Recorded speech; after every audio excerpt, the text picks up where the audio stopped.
Hope you guys all had a good weekend. I did.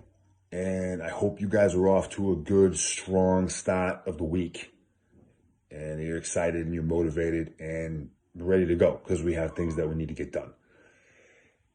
I'm off to a good start. Got my morning workout done. And now I'm in the office just handling some work in here for a little bit and then, on to the next thing.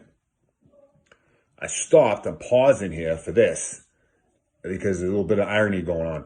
Got a shower, threw this shirt on, was in the kitchen getting my meal together, and I was going through some emails and some DMs, and I had 3 of them just this morning, and they go back to, a couple days, 2-3 days, all pertaining to warrant officer.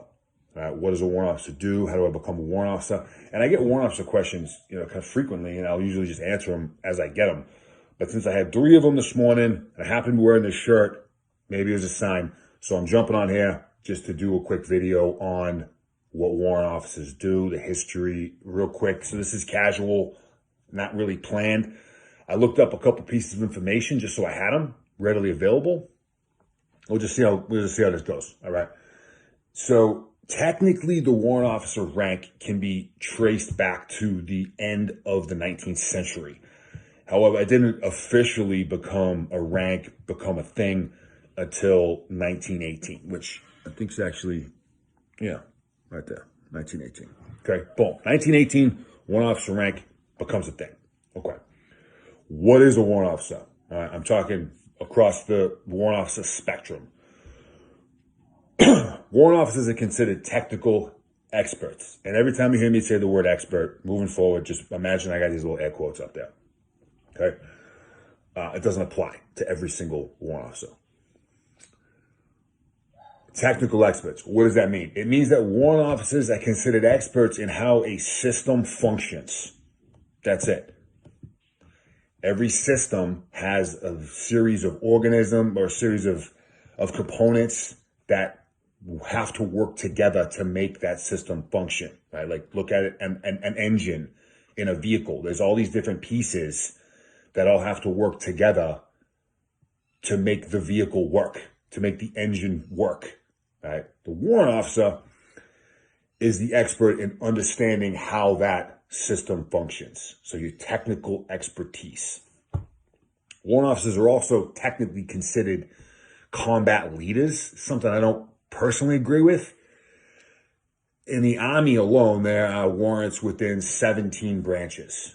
And a lot of those branches are non-combat branches. So they have non-combat MOSs.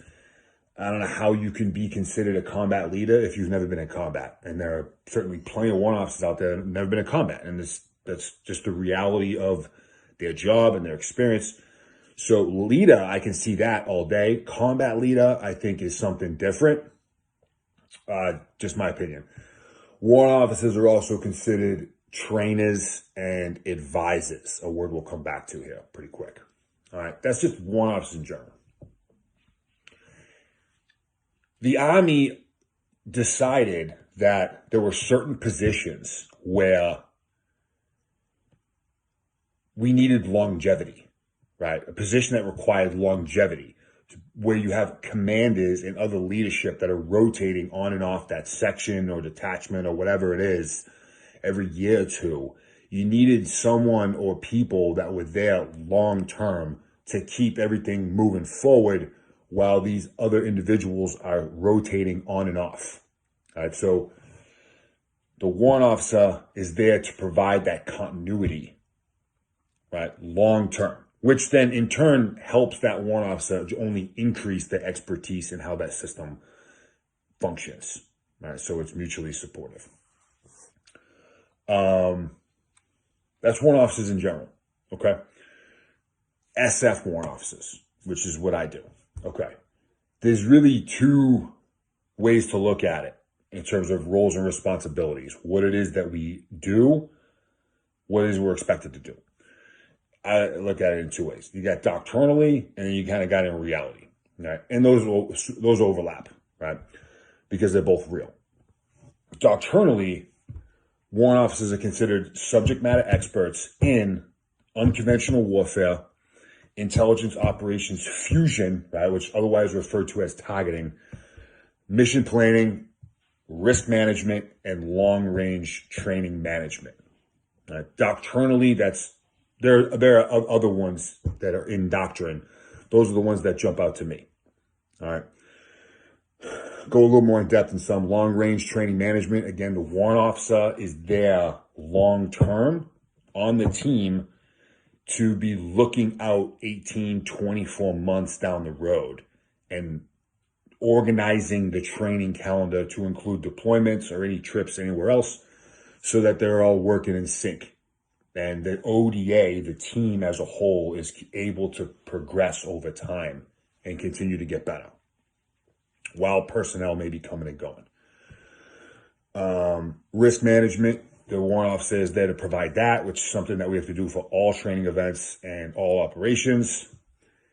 And then again, subject matter expert in unconventional warfare. That's a monster of a topic, a big core task of ours, where it has a lot of stuff in it. And that's kind of the bread and butter of SF. Fortunately, which I don't think is ironic, is if you are able to take your understanding of unconventional warfare to a higher level, to a high level anyway, then that understanding is going to bleed over into a lot of the other things that we do. All right. So, warrant officers on ODAs are considered the ADC, right? Assistant Detachment Commander. That's our duty. That's our job on the team.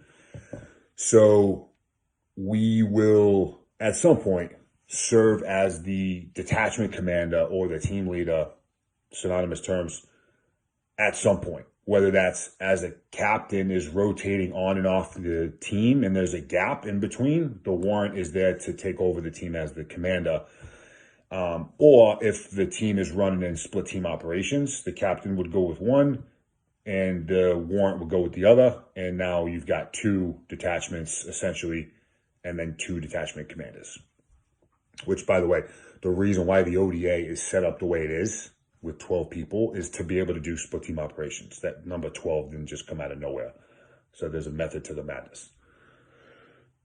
I say in reality when I talk about roles and responsibilities, but really it's just more in addition to doctrinally, is warrant officers are advisors and facilitators. All right, those are the two words that jump out in my head when I go to work every day. What am I going to do today? And when I'm showing up to the office or showing up to the team room or showing up to a range, it's not, today's the day I'm an expert in unconventional warfare. Like, I don't think about that. I'm an advisor and a facilitator. Like, that's what I'm focused on. You're able to advise the detachment commander, the team sergeant primarily, but really anybody on the team based on your experience and institutional knowledge. That's how you advise. You've been around for quite a bit. You've seen some things, done some things that have gone good, things that have gone not so good. You've built that experience up, and then you've studied your ass off so you know what you're talking about. Institutional knowledge, doctrine, policy, etc. Right? That's how you advise. You facilitate based on your network and personal relationships that you've established over a period of time, because you've been around for a while. Warrant officers, especially in SF, tend to be more senior guys. They've been around for a bit. So you leverage those networks, you leverage those personal relationships in order to facilitate whatever it is that needs to get done. Advise and facilitate. That's how I look at it.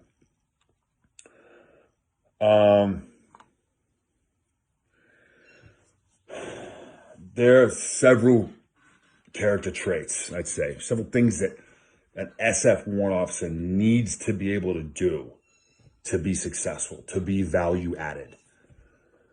I'm going to touch on 4 of them real quick. Okay. One is experience, which we talked about. Real world firsthand experience. There is no way to replicate that.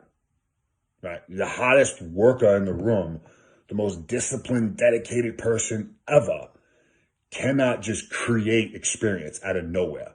Like, there's only one way to gain experience, and that's to live it and to have done it. So I think that that's critical. In SF, the requirement to request to go warrant is 3 years on a team. I think that's a little light, in my opinion.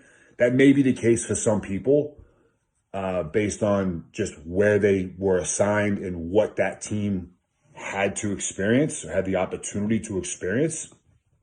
3 years is quick. 3 years, in my opinion, is right around when you just figure out your actual MOS, which at that point is going to be Bravo, Charlie, Delta, or Echo. Right? It takes 3 years on average, even for the hottest working people out there. So I think 3 years to become warrant officer is a little quick for most. I would probably bump that up if I just had my way, but it's not quite that simple. I also know guys that went warrant really, really early, like 3 years, and they're very good. So exceptions, of course, exist, which is why you can have exception to policy for everything that we do. So you can go pretty quick. Experience. So, yeah, I mean, experience in UW. I'm just thinking. Unconventional warfare, again, is a monster. And to think that you're going to be a subject matter expert in that in 3 years is crazy. I was enlisted for 9, almost 10 years before I went to the warrant officer course. And I am by no means an expert per se in unconventional warfare. I have a lot to learn. So to make that jump to warrant, in a third of the amount of time that I had, I just think it's fast. Experience, right? Necessary, critical. The second one is institutional knowledge. I kind of talked about that, and that's really doctrine, policy, authorities. It's just a lot of reading and knowing what it is you're looking to read and being able to digest it. I'd say what's even more important than that is just having that baseline understanding of what it is, but more importantly, knowing how to access it, knowing where it is, and having it readily accessible. This is necessary for planning and for preparation. Right? You want to have that stuff teed up and ready to go. When my team leader or my team sergeant is making a decision on whatever it is, I already want to have that supporting documentation there for them as a backstop and as a way to amplify what it is that they want to do, right? I want to have that to them in advance. Hey, this is the concept. This is the training iteration. This is the operation. I'm already providing them with that information, so it's there. Documentation supports action. I believe I learned this phrase in the warrant officer course. I give the warrant officer course credit. If it wasn't the first time I had heard it, it certainly drove it into my brain. Documentation supports action. I would say that 50 times here in a row if it wasn't going to drive you guys crazy, but remember that. Documentation supports action, okay? The third essential key is courage. Kind of a nice way to say it. You have to be able to step up and step in when you see something that is going sideways, right? You have to be able to do that. It has to be done appropriately, but it's your job to mitigate a poor outcome, and it's your job to maximize the effects. Again, based on that experience, based on institutional knowledge, something doesn't look right, then you need to step up and step in when appropriate and how appropriate. And that brings me to my fourth point, and that's communication, effective communication. The greatest idea in the world, greatest concept in the world, if it's not packaged up and delivered appropriately to the decision maker or makers, it's irrelevant. It's essentially worthless. It's not going anywhere. So your communication has to be professional, articulate, concise, and accurate, right? A lot of what we do as warrants is kind of behind closed doors, where it's just myself and my captain, myself, my team sergeant. We have those conversations. So having that tact and that operational, that knowing your environment, right? Knowing your operational environment is key, right? That's key. So being able to deliver a message that's receptive when and where appropriate is important.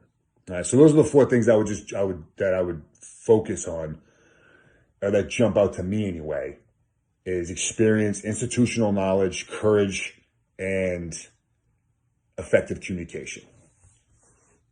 Yeah. Why did I go warrant? Okay. I went warrant for a few reasons. One is team time. And during my board process, I had to sit down with a lot of different people, decision makers, people that could weigh in on whether or not I was a suitable candidate to go. Some really loved the idea that I wanted to stay on an ODA longer, that was a valid reason to want to be a warrant. And some hated it. Like, that is not a suitable reason to want to become a warrant officer. It's the truth. And if I'm assessing somebody to become a warrant, I want them to be on the team. I want them to want 5 or 6 more detachment years. That's what I would want. And that is what I want.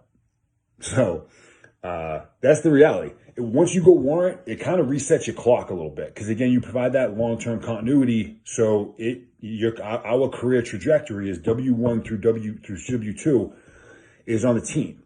So that's 5, 6 years, right? That warrants can get, and depending on, where you are and other needs within the unit, et cetera. But it's a good amount of time. So that was certainly in the decision-making process for me, was team time. The next was responsibility. It's got kind of, you have an increased responsibility. Again, you're that subject matter expert in unconventional warfare. So you got a lot more work to do to even claim that you might be an expert in something that's that huge. You have to put in the time, and it's a lot of it's, reading and studying. But I wanted the extra responsibility. The other reason would be the impact that I have seen warrant officers be able to make. And in my experience, it's either really great or pretty horrible. There's not much of a middle ground for warrants.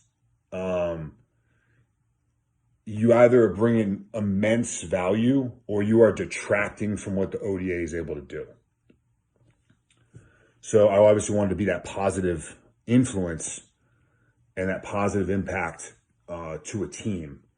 And with warrants, that can be really difficult to do, because assuming as a captain, you're not in command of anything and you're not running anything, right? That's the job of the captain and that's the job of the team sergeant. But you are in a leadership role. So how do you create that impact without overstepping your boundaries into the jobs of these other 2 individuals? Because when that happens, it can get really confusing and it can get really negative really fast. So it's mostly done, and this is really its own topic, but it's mostly done through action and through education, where you're impacting individuals, but really your job is to impact the team as a whole. Again, you're that technical expert, that systems expert. Another reason I was looking for the next challenge. I was looking for the next ridgeline. I was a senior E7 and I was up for E8. Maybe I would have got it, maybe not, but I was looking for that next challenge, and the warrant route seemed to be the way that made the most sense for me and the way that I could best support and impact my unit and the guys around me. So it's been about 2 years. Actually, I pinned CW2 in 12 days, I think it is. And I have no regrets. I have a lot to learn still. And, I'm excited to just keep doing what I'm doing. Lastly, in terms of reasoning for me, was I've worked with some phenomenal warrant officers in my time. And for a while, when I first got to SF, when I first got the team, I didn't really know what they did, which is pretty common still now. Again, a lot of what we do is behind closed doors. A lot of what we do is on computers and dealing with graphs and charts and reports and memos. I mean, we're with the team training just like anybody else. I can't emphasize that enough. When the team is training, the warrant is there, right? But when I'm not, Bravo right rifleman, just, shooting, moving, and communicating, I'm doing stuff it's really irrelevant in the immediate sense to the other guys in the team. It's just like, oh yeah, Chief's over there like hacking away on some nerd stuff. And that usually is the case. I had some great warrants that I worked with.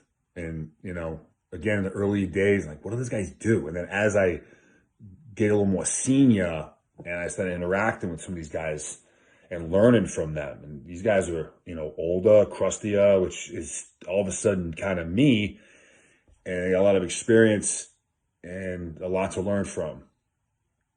And particularly my warrant, who's my company operations warrant, when I decided I wanted to actually pursue going to become a warrant, which is now maybe like 3 years ago. Just a phenomenal dude. Unbelievable dude. He's at the schoolhouse now. He's a CW4. And I learned so much from him in, it's like 8 months, something like that. That was the tipping point for me, was I wanted to be that source of knowledge and that source of wisdom, and able to delicately and with tact positively influence individuals, but really be focused on the team as a whole and keeping things moving forward long term. That drew me in, and he was certainly an example of that, as well as previous warrants as well. And it was him who told me, and I'm going to end here because I've been going on for a bit. It was him who told me, the warrant officer job is not a job for everybody. You have to be very cautious with how you lead, as to not confuse the leadership dynamic on an ODA. And you have to be willing to accept that the warrant officer position is a commandless, thankless, selfless position. And that is not something that is for everybody. And he was absolutely right. It is a challenge, especially for us strong-minded, strong-willed individuals, which most guys in SF. But you can still create that impact, and you can still be value added and an asset. It's just done in a unique way. And that's the way of a warrant officer. That's it. That's the rundown. Let's see, 23 minutes or so. Hope this was informative to you guys that have been asking. Warrant officer recruiting. You guys sent me a package with this and a bunch of other stuff. I appreciate it. Monday morning, moving into late morning. So let's go. See you guys.